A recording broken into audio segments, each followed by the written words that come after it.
তুমি এই ভিডিওতে ক্লিক করেছো মানে ক্লিয়ারলি বোঝা যায় যে তুমি নিজের লাইফকে ইমপ্রুভ করতে চাও, লাইফে বড় কিছু করতে চাও, একটা স্ট্যান্ডার্ড মেনটেন করতে চাও, একজন আসলি মার্দ হতে চাও।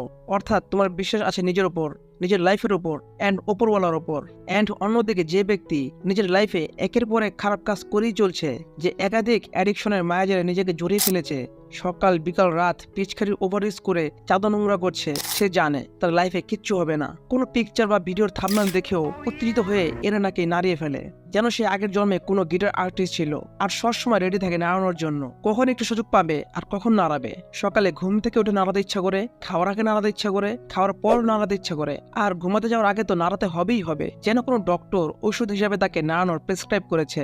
কেন ভাই? নাড়ানোর জন্য এসেছো পৃথিবীতে, মানে পুরো লাইফ তুমি এর গোলাম হয়ে থাকতে চাও। অর্থাৎ সিম্পল ভাষায় বললে তুমি বাসনার গোলামি করতে পছন্দ করো। তুমি এটাও জানার ইচ্ছা রাখো না যে বাসনা জিনিসটা আসলে কি, এমনটা কেন হয়। কারণ কেউ অলরেডি ভালোভাবে তোমার ব্রেন ওয়াশ করে দিয়েছে যে 7 দিনে একবার করো না, ওসব ফালতু কথা একদম মাথায় নিস না, রিল্যাক্সে নাড়া, কোনো প্রবলেম নেই। আর যারা এটা বলে যে অশ্লীল জিনিস দেখলে এমন কাজ করলে কোনো প্রবলেম নেই, এটা তো স্বাস্থ্যের জন্য ভালো, তো বুঝে নাও যে তাদের লাইফের স্ট্যান্ডার্ড কতখানি। এমন লোক দেখা যায় যারা বলে আরে ভাই অশ্লীল জিনিস দেখাটা একেবারে ঠিক নয়, এটা খুব খারাপ ব্যাপার, বাট সে নিজেও বাসায় গিয়ে রাতের বেলা চুপি চুপি দেখা শুরু করে দেয়। কি আর করবে, আদত সে মজবুর হ্যায়। অভ্যাস বদলাতে তারা তো কখনো শেখেইনি। অর্থাৎ যে সব থেকে বেড়েছে সে তো শুধু তোমাকে বলতে পারবে এর ফায়দা কি। যে নিজেই দিন রাত এসব নেশার ঘরে পড়ে থাকে সে তো এটা বলবেই যে অশ্লীল ভিডিও দেখলে কোনো প্রবলেম নেই। আসলে এমনটা করে সে নিজের মাইন্ড ও ইগোকে স্যাটিসফাইড করতে চায়, কারণ সে নিজেও এটাতে ফেসে আছে।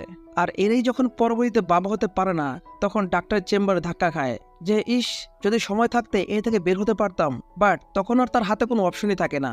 যখন সে যুবক ছিল, তার রক্ত গরম ছিল, গায়ে জোর ছিল, তখন তো ঘরে বসে নিজের ভাইটাল ফ্লুইডকে নষ্ট করেছে। আর তাই তারা এখন 35, 40 বা 50 এসে যতই আফসোস করুক না কেন, চলে যাওয়ার সময় আর ফিরে আসবে না।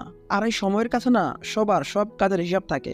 এটা আগে থেকে যে মাথায় রাখে সে কোনো রকম নোংরামো করার আগে 10 বার অবশ্যই চিন্তা করবে। আর এটাই আমি আজকে বোঝাতে চাইছি যে এখন তোমার বয়স হয়তো 18, 20, 22 বা 25। তাই এখন যদি নিজেকে সামলে নাও তাহলে ফিউচার লাইফে অনেক হ্যাপিলি দিন কাটাতে পারবে। একবার 90 দিনের নো পেমেন্ট চ্যালেঞ্জ কমপ্লিট করেই তো দেখো, নিজেই ফিল করবে যে তুমি এতদিন কোনো খাঁচায় আটকে ছিলে, যেখান থেকে তুমি রিসেন্টলি মুক্তি পেয়েছো। আর এখন তুমি সম্পূর্ণ ফ্রি। এখন তুমি আর কারো গোলাম নাও, নিজেই নিজের লাইফের মালিক। আর তুমি রিটার্ন এসে আমাদেরকে থ্যাঙ্কস জানাবে। আর এই নিজের লাইফকে যখন ওই বাসনার জাল থেকে মুক্ত করতে পারবে, তখনই তুমি তোমার লাইফকে সম্পূর্ণ এনজয় করতে পারবে, একজন আসলি মার্দ হতে পারবে।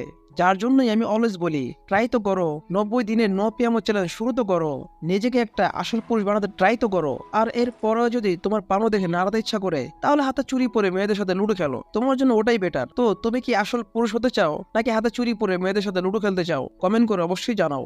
এন্ড আজকের ভিডিওটি তোমার লাইফের জন্য একটু কাজের মনে হলে লাইক করো, শেয়ার করো তোমার সমস্ত লুডো খেলা বন্ধুদের সঙ্গে। আর এমনই সমস্ত ইন্সপায়ারিং ভিডিও সবার প্রথমে পাওয়ার জন্য এখনই আমাদের চ্যানেলটিকে সাবস্ক্রাইব করে পাশের বেল আইকনটি প্রেস করে রাখো। সম্পূর্ণ ভিডিওটি দেখার জন্য আপনাকে অসংখ্য ধন্যবাদ। আপনার সময় অনেক অনেক ভালো কাটুক।